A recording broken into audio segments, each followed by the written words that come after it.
Well, good morning, everyone. We are in the studying the book of Proverbs, using a book done by our brother Mike Willis. And is there anybody that does not have a book yet? Jason's got books to hand out. Okay, so we are in lesson 3 in the book.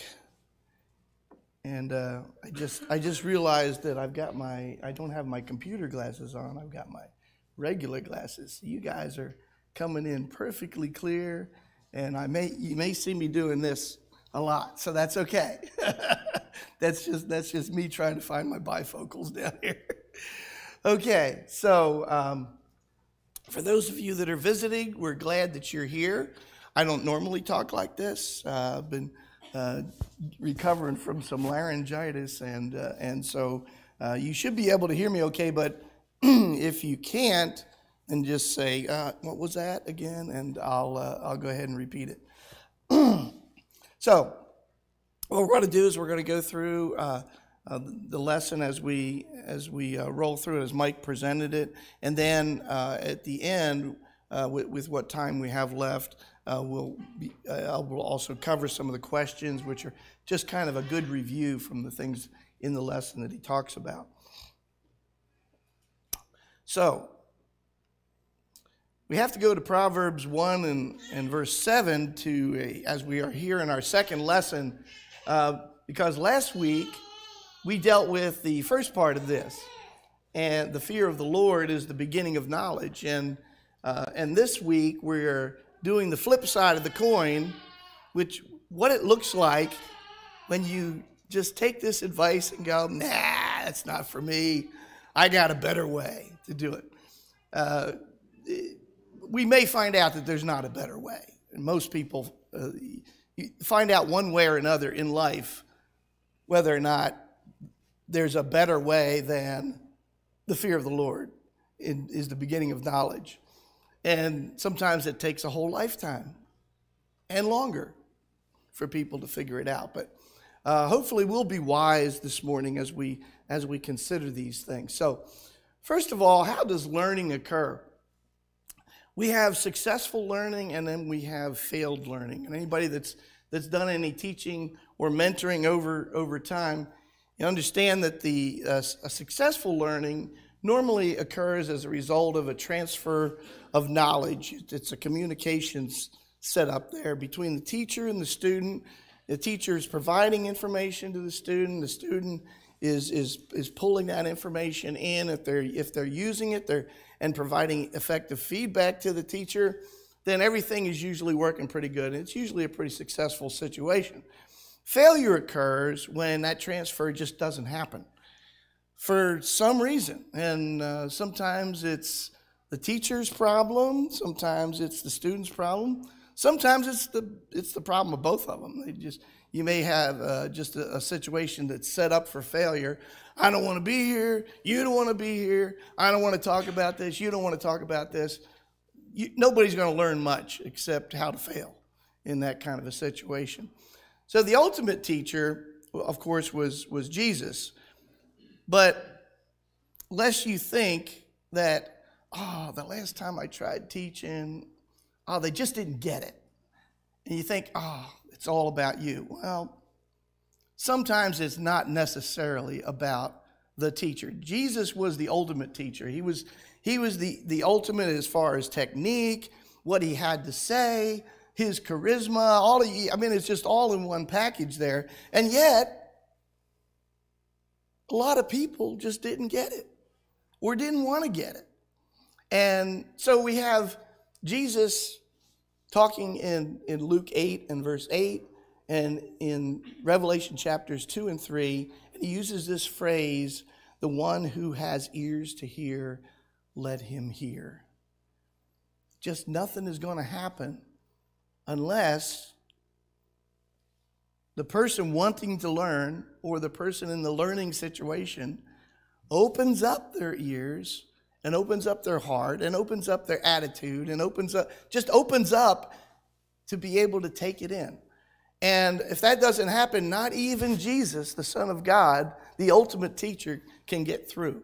And so I like to think of it as the idea behind why, when you are becoming a Christian, why you, in Mark 15 and 16, it talks about the idea of if you have believed and baptized, you are saved, and if you have not believed, you're condemned. It only took one part missing in that, in this case the baptism, to cause the person to be condemned. And this is the situation that we're in, any kind, in a teaching situation. So the student attitude is something that is really important. And if we're on the student side of that, we have to go into the situation with that in mind. And we're going to be talking about the attitude of the student toward instruction, the attitude of the teacher toward the student who refuses to listen, because that's going to happen from time to time, consequences of not listening to instruction, and then who's a fool? Who's a fool? You're a fool. Right? Anybody have ever seen that movie? That was a parrot, by the way. So, the attitude of student toward instruction. I know this first point is something that we just wish it was true. And anybody that's been to any kind of college class they just didn't want to take, it's just, you just wish you could put that book down on that pillow and just lay your head on it and go to sleep, and all of it would just kind of flow in there. It just doesn't work that way, does it? We don't learn by osmosis, by accident. We learn when we actually go out and try to pull in the information. And to be able to open up the key and turn on the switch to the go position for learning is about attitude. And if you're the student, it's your attitude. You may have a terrible teacher and still be able to learn if you want to. And so it all has to start there. We have to take responsibility for that. And the way our attitude is helped in this is when we understand the true value of what the information is that's being presented to us. If we look at that information as being the way that the Bible looks at it. In Proverbs 23:23, Todd, would you get us started with Proverbs 23:23, and then Ken, if you could look up Matthew 13:44 through 46, and then Jesse behind you there, Acts 17:11, and let's take a look at what the Bible talks about as far as this idea of value. Go ahead, Todd. Buy truth and do not sell it. Get wisdom and instruction and understanding. Okay. Matthew chapter 13, verses 44 through 46. Again, the kingdom of heaven is like a treasure hidden in a field, which a man found and hid. And for joy over it, he goes and sells all that he has and buys that field.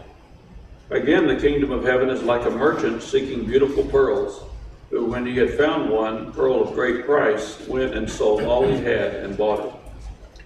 Okay, Jesse. These were more noble than those in Thessalonica, in that they received the word with all readiness of mind and searched the scriptures daily whether those things were so. Okay, now there's something that these three things have in common with the parable of the talents. And let's go ahead and read the parable of the talents. Drew, could you grab that for us? Matthew chapter 25, just the 26 through 30 on that.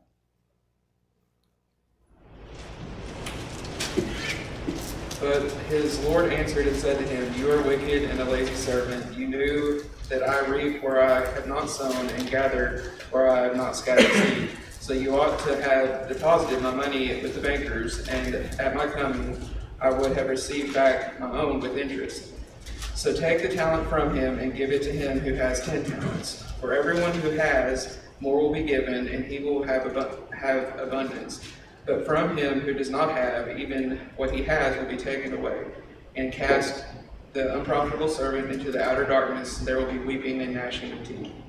Okay, so now what does the parable of the talents have in common with what the Bible talks about here concerning truth and value.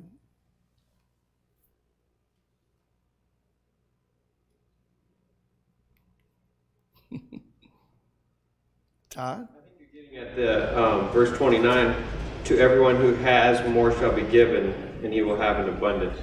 The idea that it takes a little bit of wisdom to realize I should want more wisdom and continue to seek it.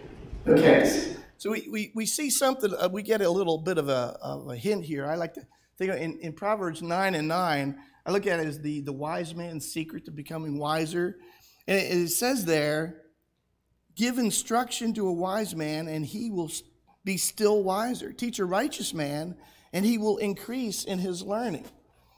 You see, the idea of the Creator was with the right attitude as the student, okay, as the one who wants to receive the knowledge, who wants to receive the truth, the right attitude opens the door to you to get even more and more and more. And when we talk about the blessings of God, this is how we receive those blessings. God doesn't pull up the dump truck of blessings and just dump it on our head. No, I don't want that. And no, we have to open the door, release the product, and move it into our life. This is the way we get it. And the opposite is also true, though. How does a full view instruction and those who bring it? We're going to talk about that. If you go back to verse 8 of Proverbs 9, notice what it says. It says, do not reprove a scoffer, or he will hate you. Reprove a wise man, and he will love you. And so, have you ever heard, the greatest one I can think of right now is a basketball player from my time frame named Michael Jordan, Chicago Bulls. In my opinion, one of the greatest players ever to live and play the game. And when in a post-career interview, when all he could talk about was his coach, Phil Jackson. Just talking about his coach, talking about how great his coach was. But Michael, look how good you were. No, it was my coach that made the difference in my life. And all of those things come about. You always hear that from the best players. They know who to give the credit to. They know why they're successful. But the fool, let's take a look at that. Let's go back. We'll start back behind you, Drew. We'll go Robert, and then over to Brad. Okay, Proverbs 12:1, 13:1, Brad. And then over here on this side, Gil, Proverbs 15:12, and Sam, Galatians 4:16. Okay, go ahead and start with that. Whoever loves discipline loves knowledge, but he who hates reproof is stupid. Okay. A wise son heeds his father's instruction, but a scoffer does not listen to rebuke.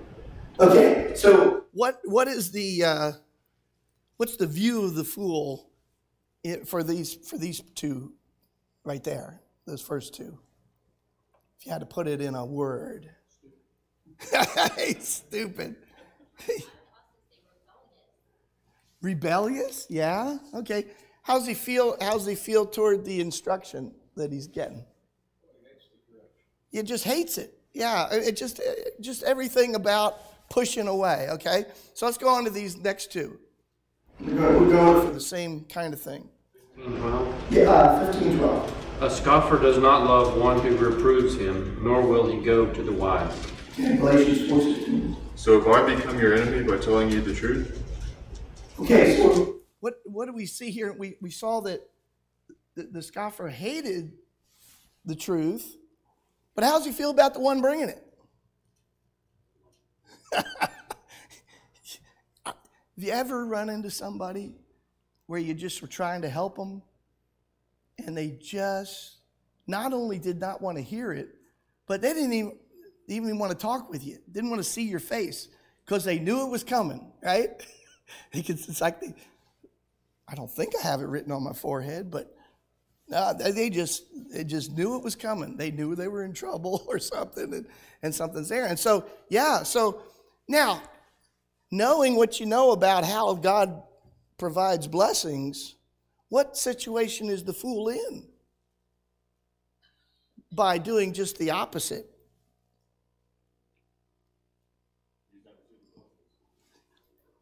It's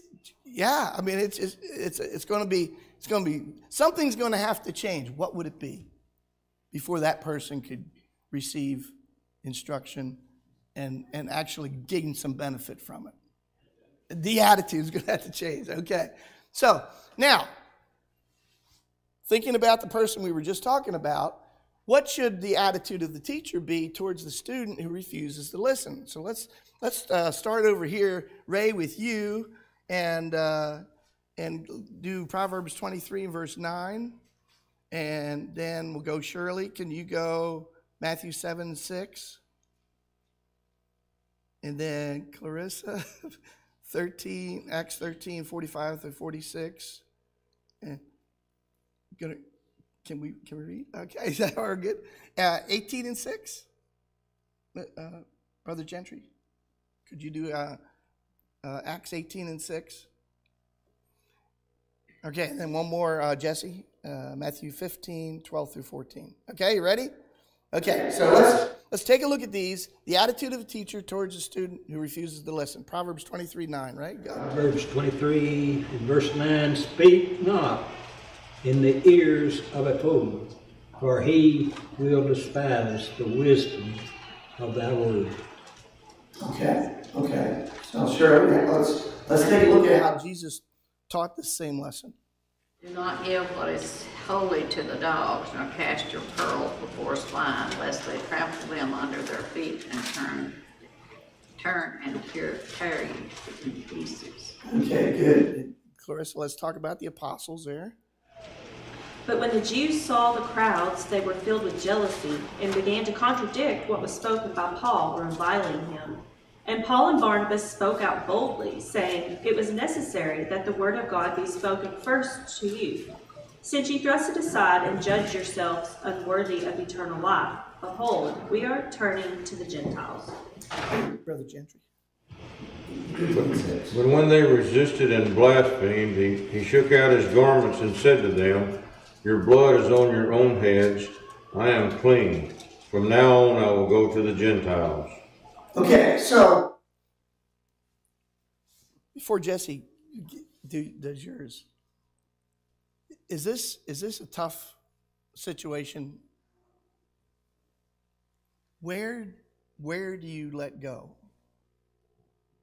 Where do you turn somebody loose to their own devices?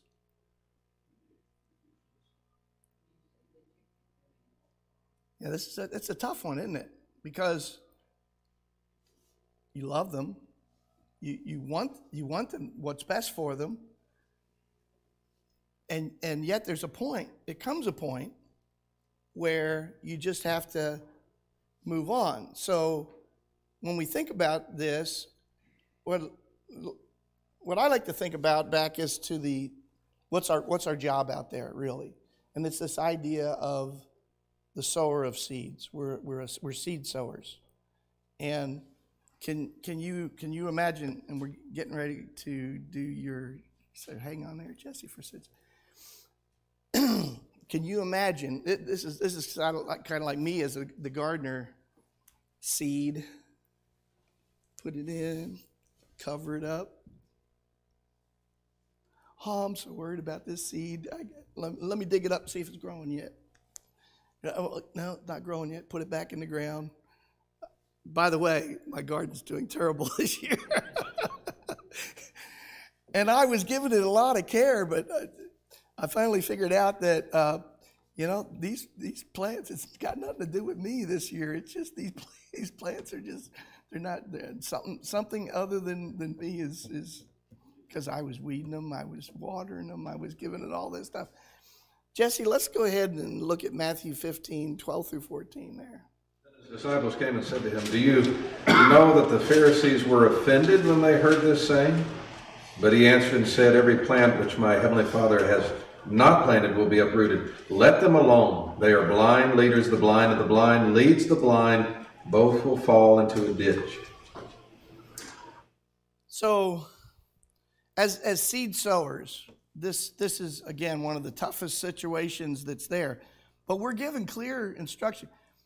How much time do we have in eternity that God has provided to us on this earth to do the mission, which is spread the gospel? When you think about it, not long.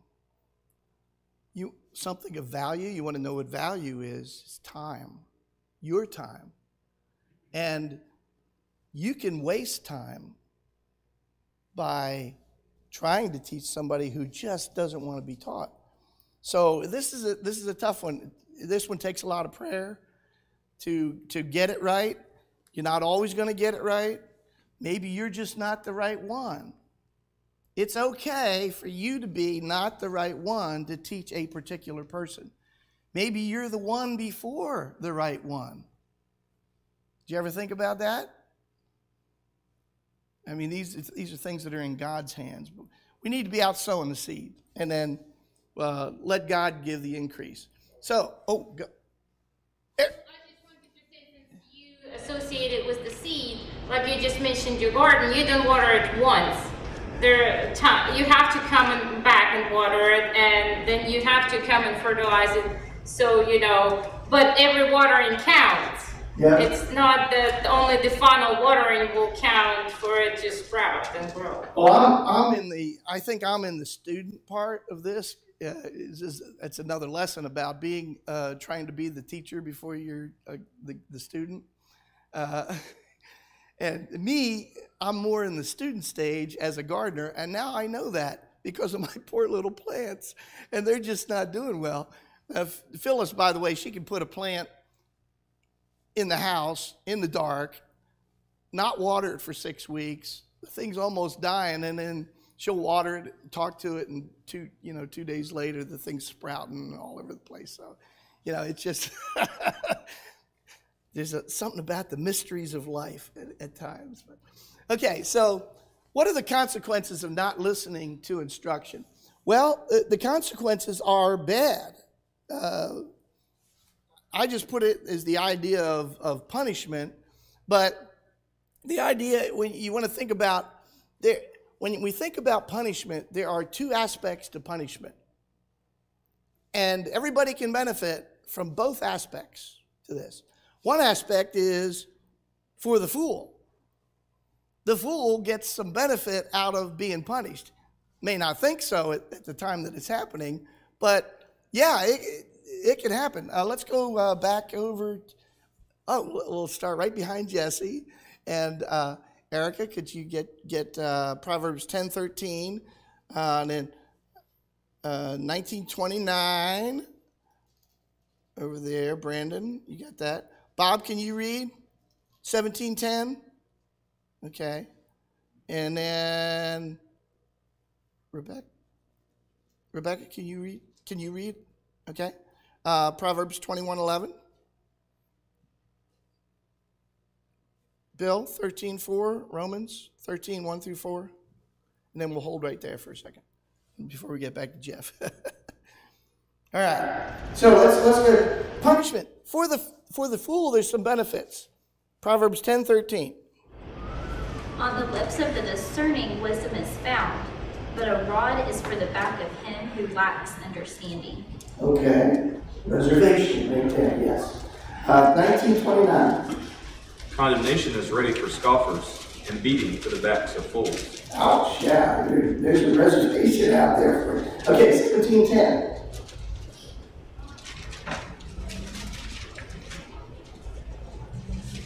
Yeah. Rebuke is more effective for a wise man than 100 blows on a fool. Okay, so can there be physical consequences to you being stupid in life? Okay, yeah, it's pretty clear. And we can see it on the news every day, right? Dumb criminals, you know, all, and just people being stupid. And it keeps the news people in business, all right?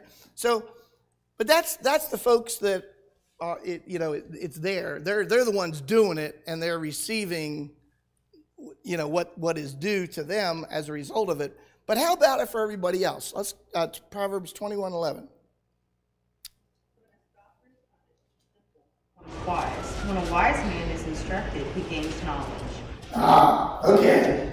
So, what's the benefit that we get by watching somebody else be stupid and receive their just rewards for that?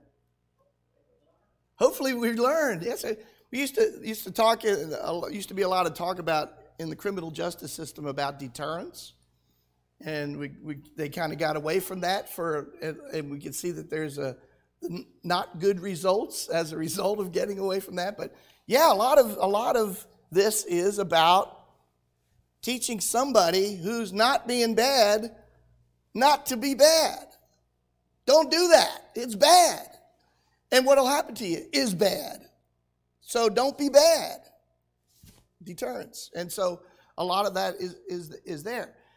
The lasting effects of this punishment could also go way beyond just the immediate thing for you. And it gets back to the idea of why God established government. So let's do the Romans 13, verses 1 through 4. The governing authorities, for there is no authority except from God, and the authorities that exist are appointed by God. Therefore, whoever resists the authority resists the ordinance of God, and those who resist will bring judgment on themselves. For rulers are not a terror to good works, but to evil. Do you want to be unafraid of the authority? Do what is good, and you will have praise from the same. For he is God's minister to you for good. But if you do evil, be afraid, for he does not bear the sword in vain, for he is God's minister, an avenger to execute wrath on him who practices evil. Yeah, so now we can see the purpose of law, why we have law. Why does society have law? Why is it needed for law? Is law for the lawbreakers? Well, yes, it's there. Is it for the law abiding? Yes, it's there. These are the standards that are there, and these are God-given principles from the Creator to be able to help us to live together. So yeah, it's out there, and it's something that's supposed to be in place. And then the effects of continued rebellion against the law many times end up being worse than the original offense that are out there. And a lot of times we see this as a result of somebody doing something bad and not getting punishment for it. And then coming back and having not learned a thing, coming back and doing it again, but maybe it's worse this time, and maybe they've doubled the problem. Maybe they still didn't get it, and maybe they still didn't get it. And then they come back and again, and 6 and 7 and 8 and 9 times. And finally, they end up killing somebody or whatever. And you go, oh, what happened? He didn't follow the principles that God set out as far as this. And certainly they didn't learn anything and didn't have the chance to learn anything as a result of it. Go ahead. If someone sees that nobody's being punished, that gives them the idea that, hey, they're not doing anything to them, I can go out and do the same thing. The opposite of deterrence occurs. And then, and so you get everything start unwinding in reverse with that. So these last three are associated with that, Proverbs 13 and 13. Gil, could you get 13:13? Sam, Galatians 6:7. And Todd, Hosea 8:7. 13:13. He who despises the word will be destroyed, but he who fears the commandment will be rewarded. Galatians 6:7. Do not be deceived. God is not mocked, for whatever a man sows, this he will also reap. For they sow the wind, and they reap the whirlwind. The standing grain has no heads, it yields no grain. Should it yield, strangers would swallow it up. So the idea is, and it's been said many times, what does sin do? Sin's always worse than what you thought it was. It hangs around longer than you ever imagined it could. Some things you can't undo in this physical life. You only have one life itself. So if you die, that's the end, and then the judgment. And so there are just some things you can't undo, and that is the risk that is taken, and the warning that is given to us in Proverbs when we don't listen to instruction. So who's a fool? You're a fool. Who's a fool?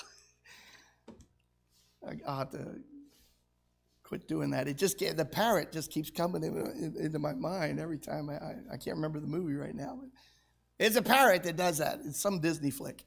Ken, would you do Proverbs 15:5, and then Jesse right behind 14:1, and Lena, could you do Matthew 7:24-27? Okay, who's a fool? 15:5. A fool despises his father's instruction, but he who receives correction is prudent. Okay, so type of fool number one. I heard it, but I heard a cough at the same time.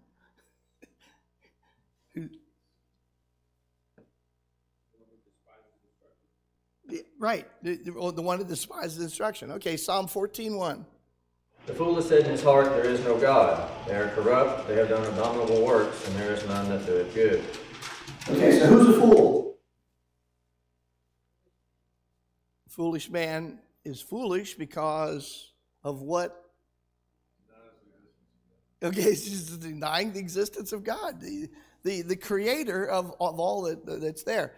And we could go into Romans, the first chapter there, and talk about the results of that and everything. And that's clearly put out there. Matthew 7:24-27. Who's a fool? Therefore, whoever hears these sayings of mine and does them, I will liken him to a wise man who built his house on a rock. And the rain descended, the floods came, and the winds blew and beat on that house, and it did not fall, for it was founded on the rock. But everyone who hears these sayings of mine and does not do them will be like a foolish man who built his house on the sand. And the rain descended, and the floods came, and the winds blew and beat on that house, and it fell, and great was its fall. Okay, so how important is a good foundation for whatever it is that you're doing? It's just absolutely, you cannot succeed without the right foundation. If you're building a building, the building will fall. If you're building a life, your life will fail. If you're trying to get to heaven, you're not going to go to heaven, you're going to go to hell if you got the wrong foundation. It's all there. So God gives us these instructions. So Proverbs 15:5, a fool despises his father's instruction, but he that regards reproof is prudent. And so, as we get into the questions, we've got about 10 minutes left, and we'll just go through and as many of these as we can go through, and this will be a good review over what we just talked about. Okay, so question 1. What characteristics are required by the proverb, buy the truth and do not sell it, Proverbs 23:23. So we can put down a list of characteristics here that are talked about in that particular one. What are some of the characteristics? What do you have to have when you're looking for the truth and if you really want it and you value it? What do you need?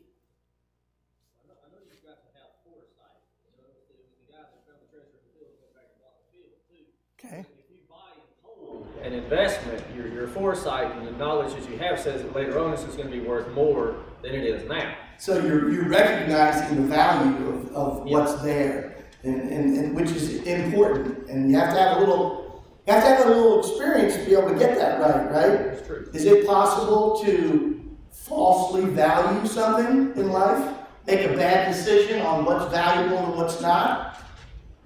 Is that possible? Yes. And the longer you live, the more times you know that that is true. So, yeah. So we got value. What about once you get it? Oh, go ahead, Tom. You need honesty. You know, the seed, the good soil was that which fell on an honest and good heart. And if you are dishonest, you will prefer the lie over the truth, right? And deceive yourself into, well, this is an inconvenient truth for my life, so I'm going to ignore that. So you got to give up something there, right? In this case, an old idea that maybe you held on to dearly for a long time. When you find the truth, all of a sudden you're willing to give that up. There's a desire. There's an understanding there's going to be some sacrifice involved, right, for doing this. And what about once you get it? Once you find the truth, yeah, now you're holding on with white knuckle fist, holding on to it. Exactly. Okay, so we talked about the two parables that and Jesse was talking about them, the hidden treasure and the pearl of great price. That was question 2. And we talked about the Bereans, question 3, what made them noble. Yes, they wanted to see if what is being said was true. Man, now there's a noble concept, right? I mean, to think about that. Whenever somebody is saying something to you, one of the first things, I got to think, was that a hand? Yes, go ahead. I was going to say the word stuck out to me. They searched eagerly. They were eager about it. Oh, yeah. It was one of those things. I can't help but think about the idea of taking your time before you speak. A lot of times we think about the idea of listening. Make sure you listen. But what's involved in the listening part of that? Is part of it not this? The idea of wanting to know, is what they're saying true? And how does that then impact me? Is there something I need to change as a result of this new information that I have? Do I need to look to see, in fact, is this true? Do I need to do a little bit more research?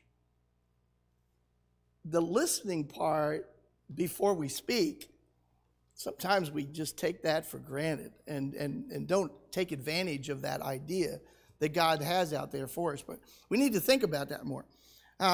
Question 4, what attitude should a man have toward instruction? What is involved in that attitude? Go ahead, Shirley. Make application where necessary. Okay, so it's an intense desire to listen, to hear. Why do you want to listen to somebody when they're talking to you? What are you trying to accomplish?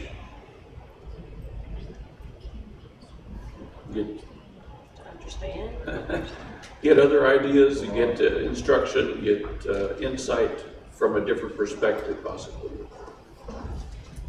And we think about that when somebody's in a student, teacher, formal kind of environment. Something. Do we think about that with our wives, guys, when they're saying something to us?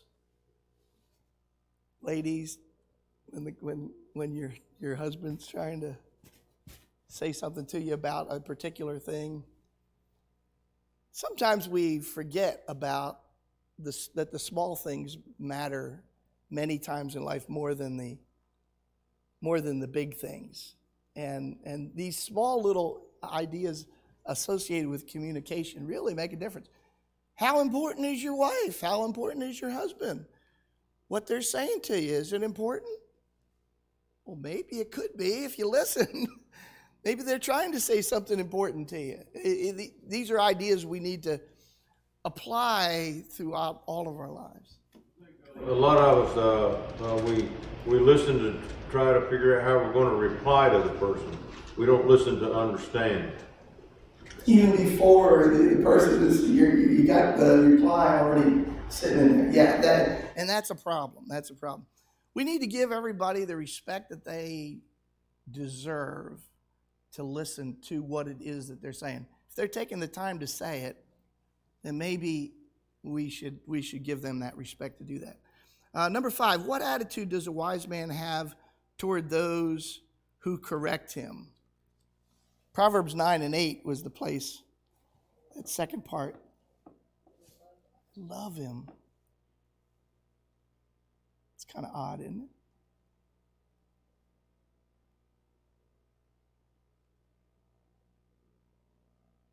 Do we think about that?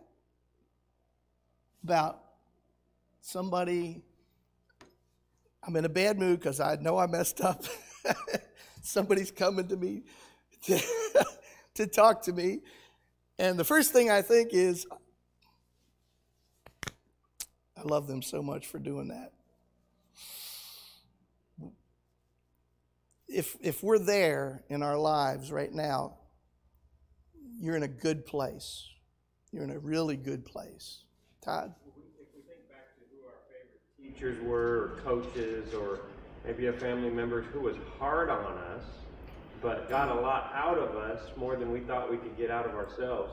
That's kind of the wisdom that comes from life experience, looking back. If you're wise, in the moment, you'll realize this is the greatest coach, this is the greatest teacher I've ever had, because he's challenging. And that's the difference. It's the idea of the perspective from where you are, which is why, as parents, we've got to get across to those that we have influence and are responsible for that we're in a different place from a perspective standpoint than they are right now. And because that is something that is hard. You can't, it's hard to do in the moment unless you have a lot of background with that person. And because you think about coaches and whatever at the time, and they're making you run wind sprints and laps, and you're sweating, and it's hot, and it's tired, and you got and all of that, and you don't think, oh boy, 4 years from now I'm really going to appreciate this, you know. But if you have that perspective of time separation, it's a little easier to do. Go ahead.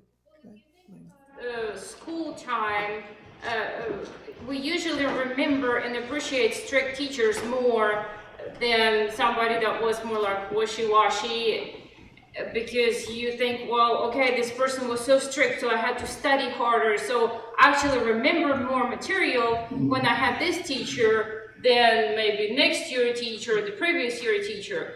So it goes very well with, you know, wise men likes to be taught and instructed and corrected. Yeah.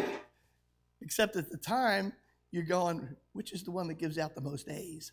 You know, it's one of those things that the perspective of time is so important, and that's why Proverbs is so important on these topics like this. Well, you did great, thanks, and we'll be taking a break for worship service.